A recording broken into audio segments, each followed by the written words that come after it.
الحمد للہ وکفا وسلام علی عبادہ الذین اصطفیٰ اما بعد۔ دنیا کی زندگی میں ہر شخص اپنے لیے خیر چاہتا ہے۔ ہم سب کی یہ تمنا اور خواہش ہوتی ہے کہ آنے والے وقت میں ہمارے لیے خیر ہو اور بھلائی ہو اور ہم آفات سے، بلیات سے، مصائب اور حادثوں سے اور نقصانات سے محفوظ رہ سکیں۔ اس مقصد کے لیے ہر انسان اپنی سی کوشش کرتا ہے، اور ہم نے دیکھا ہے کہ ہمارے معاشرے میں بہت سے لوگ مستقبل کے خدشات کے پیش نظر بعض ایسے کاموں میں پڑ جاتے ہیں جو انہیں اور زیادہ مصیبتوں میں بھی مبتلا کرتے ہیں اور اللہ تعالیٰ کی نافرمانی کا سبب بھی بنتے ہیں، اور جان، مال، عزت، آبرو کے نقصان کا بھی باعث بنتے ہیں۔ آج کی اس نشست میں ہم 7 ایسے روحانی اعمال کا تذکرہ کریں گے کہ اگر انسان ان 7 روحانی اعمال کو اپنا لے تو مستقبل کے اندیشوں سے بھی آزاد ہو سکتا ہے، مستقبل کے خطرات کو بھی اپنی ذات سے دور کر سکتا ہے، اور وہ تمام وساوس اور وہ تمام خیالات اور نظریات جو اس کے دل و دماغ پر چھائے رہتے ہیں ان سے بھی اپنے آپ کو بچا سکتا ہے۔ یعنی یہ 7 ایسے روحانی اعمال ہیں کہ جو شخص ان کا اہتمام کر لے پھر اسے کسی جادو سے، نظر بد سے، آسیب سے، آفات و بلیات سے اور کسی قسم کی بندشوں سے ڈرنے کی ضرورت نہیں ہے۔ ان میں سب سے پہلا عمل ہے اللہ تعالیٰ کی ذات کے ساتھ اچھا گمان رکھنا۔ جو اللہ سے اچھا گمان رکھتا ہے اللہ اس کے لیے خیر کے فیصلے فرماتا ہے۔ ایک حدیث قدسی میں اللہ تعالیٰ فرماتے ہیں، انا عند ظن عبدی بی، میں اپنے بندے سے ویسا ہی معاملہ کرتا ہوں جیسا وہ میرے ساتھ گمان رکھتا ہے۔ یعنی بندے سے اس کے گمان کے مطابق معاملہ کیا جاتا ہے۔ تو جب ہم یہ کہیں گے کہ ہمارے لیے اللہ نے خیر ہی خیر رکھی ہے تو انشاءاللہ ہمارے مقدر میں خیر ہی خیر ہوگی۔ اور جب انسان ہر وقت شکوہ شکایت کرتا رہے، گلہ کرتا رہے، اپنی تقدیر سے بدگمان رہے، اپنے پروردگار سے بدگمان رہے، تو پھر اس کے لیے شر کے راستے، شر کے دروازے کھل جاتے ہیں۔ تو سب سے پہلا روحانی عمل ہے اللہ جل جلالہ سے اچھا گمان رکھنا، آنے والے وقت کے بارے میں نیک فعل رکھنا اور مثبت سوچ رکھنا اور عمدہ آرزو رکھنا۔ اور دوسرا روحانی عمل ہے آقا نامدار حضرت محمد مصطفیٰ صلی اللہ علیہ وسلم کی سکھائی ہوئی مسنون دعائیں۔ حضور علیہ الصلاۃ والسلام نے ہمیں ہر موقع محل کی دعا سکھائی ہے۔ نیا کام شروع کرنے کی دعا ہے، گھر سے نکلنے کی دعا ہے، گھر میں واپس آنے کی دعا ہے، بازار میں داخل ہونے کی دعا ہے، موقع محل کی جو دعائیں سکھائی گئی ہیں۔ پھر صبح و شام کی دعائیں ہیں، حفاظت کی دعائیں ہیں۔ جو شخص ان دعاؤں کا اہتمام کرے گا اسے پھر ادھر ادھر کے روحانی وظیفوں کی ضرورت نہیں رہتی ہے۔ ہمیں دعا سکھائی گئی، بسم اللہ الذی لا یضر مع اسمہ شیء فی الارض ولا فی السماء وہو السمیع العلیم۔ اسی طرح ایک اور دعا ہمیں سکھائی گئی، اعوذ بکلمات اللہ التامات من شر ما خلق۔ اسی طرح صبح و شام کے اور بہت سے مسنون اعمال ہیں، مسنون دعائیں ہیں۔ یہ اعمال ہماری حفاظت کا ذریعہ ہیں، یہ اعمال ہمیں روحانی بیماریوں سے اور روحانی مسائل سے چھٹکارا پانے کا ایک سبب ہے۔ تو دوسرا روحانی عمل تو یہ ہو گیا کہ ان مبارک دعاؤں کا ہم اہتمام کریں۔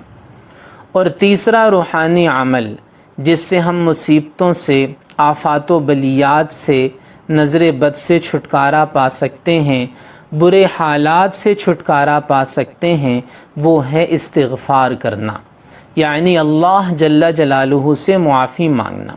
استغفر اللہ، استغفر اللہ، استغفر اللہ، انسان اللہ سے اپنے گناہوں کی مغفرت طلب کرتا رہے۔ 29ویں پارے کی سورہ نوح میں اللہ جل جلالہ فرماتے ہیں کہ جب تم مجھ سے استغفار کرو گے تو میں تمہارے لیے دنیا کی نعمتوں کے دروازے بھی کھول دوں گا، مال عطا کروں گا، بیٹے عطا کروں گا، پانی کی قلت کو دور کر دوں گا، زمینوں کو زرخیز بنا دوں گا، وقت پر بارشیں برساؤں گا۔ یہ سب استغفار کے ثمرات ہیں۔ تو اگر ہم نقصانات سے بچنا چاہتے ہیں تو تیسرا روحانی عمل ہے اللہ سے استغفار کرنا، اور چوتھا روحانی عمل ہے صدقہ کرنا۔ جب انسان صدقہ کرتا ہے تو اللہ اس سے آفات و بلیات کو اور مستقبل میں آنے والی تکلیف کو دور فرما دیتے ہیں۔ صدقہ صحیح طریقے سے ہونا چاہیے، اور صدقے کا صحیح طریقہ یہ ہے کہ ہم 3 باتوں کا خیال رکھیں۔ پہلی بات کہ صدقہ مال حلال میں سے ہو، حرام مال کا صدقہ قبول نہیں ہوتا۔ دوسری بات، ہم صدقے کے لیے صحیح مستحق کو تلاش کریں۔ پیشہ ور گداگروں اور بھکاریوں کو دینا صدقہ کی حقیقت نہیں ہے۔ اور تیسری بات یہ ہے کہ جس کو ہم صدقہ دیں اسے وہ چیز دیں جس کی اس کو ضرورت ہے۔ ہمارے لوگ یہ گوشت اور مرغی اور بکرے وغیرہ کے صدقے میں پڑ جاتے ہیں اور اسے لازمی سمجھتے ہیں، یہ لازمی نہیں ہے۔ صدقہ، بہترین صدقہ وہ ہے جو ضرورت مند کی ضرورت کے مطابق ادا کیا جائے۔ تو چوتھی چیز صدقہ ہے، اور 5واں روحانی عمل ہے استخارہ کرنا۔ رسول اللہ صلی اللہ علیہ وسلم نے استخارے کی تعلیم دی، اور استخارے کا ایک ہی طریقہ ہے۔ آج لوگوں نے استخارے کو بھی ایک عملیات کے سلسلے کی کڑی بنا رکھا ہے۔ استخارے کے مرکز ہیں، استخارہ سینٹر ہے، اس پر فیسیں وصول کی جاتی ہیں، یہ سب ناجائز ہے۔ استخارہ ایک مسنون عمل ہے، اور استخارے کا طریقہ متعین ہے۔ اس متعین شدہ طریقے کے مطابق جو شخص استخارہ کر لیتا ہے، مستقبل کی خیر اس کے ساتھ شامل حال ہو جاتی ہے۔ اس بات پر ہمارا ایمان اور یقین ہونا چاہیے۔ جب ہم نے حضرت محمد مصطفیٰ صلی اللہ تعالی علیہ وسلم کے طریقے کے مطابق استخارہ کر لیا تو اس بات پر کامل یقین ہو کہ اب خیر ہمارے شامل حال ہو گئی۔ اور چھٹا روحانی عمل ہے صلاۃ الحاجت پڑھنا۔ حدیث شریف میں، ترمذی میں اور حدیث کی دوسری کتابوں میں آتا ہے کہ رسول پاک صلی اللہ تعالی علیہ وسلم کو جب کوئی حاجت درپیش ہوتی تھی تو آپ نماز حاجت ادا فرماتے تھے، یعنی 2 رکعت نماز پڑھتے، اس کے بعد دعا مانگتے اور اپنی حاجت کے حل کرنے کے لیے اللہ سے درخواست فرماتے۔ تو صلاۃ الحاجت یعنی 2 رکعت نماز نفل پڑھ کر اللہ سے دعا مانگنا، یہ بھی مستقبل کی حاجات کو پورا کرنے کا ایک روحانی وظیفہ، روحانی عمل ہے، اور پورے یقین کے ساتھ کرے تو یہ ہو نہیں سکتا کہ اس عمل کے اندر تاثیر پیدا نہ ہو۔ اور آفات و بلیات سے حفاظت کا 7واں روحانی عمل یہ ہے کہ منزل میں جو آیات ہیں ان آیات کو پڑھنے کا اہتمام کرے۔ منزل قرآن مجید کی چند آیات کا مجموعہ ہے۔ اس کی ایپس بھی ہیں جنہیں ڈاؤن لوڈ کیا جا سکتا ہے، اور کتابوں کی دکان سے آپ کو منزل ایک کتابی شکل میں بھی مل سکتی ہے۔ چند آیات ہیں قرآن مجید کی جن کو اگر پڑھ لیا جائے تو یہ تمام بابرکت آیات، ان کی اپنی ایک تاثیر ہے۔ اگر انسان ان کو پڑھ لے تو نظر بد سے محفوظ رہ سکتا ہے، جنات سے، آفات و بلیات سے محفوظ رہ سکتا ہے، جادو اور آسیب سے محفوظ رہ سکتا ہے۔ تو ہمارے دنیا کے جتنے بھی مسائل ہیں، کسی بھی قسم کے روحانی مسائل، کسی بھی قسم کی روحانی بیماریاں، ان کا علاج آج کی اس ویڈیو میں آپ کے سامنے آ گیا ہے۔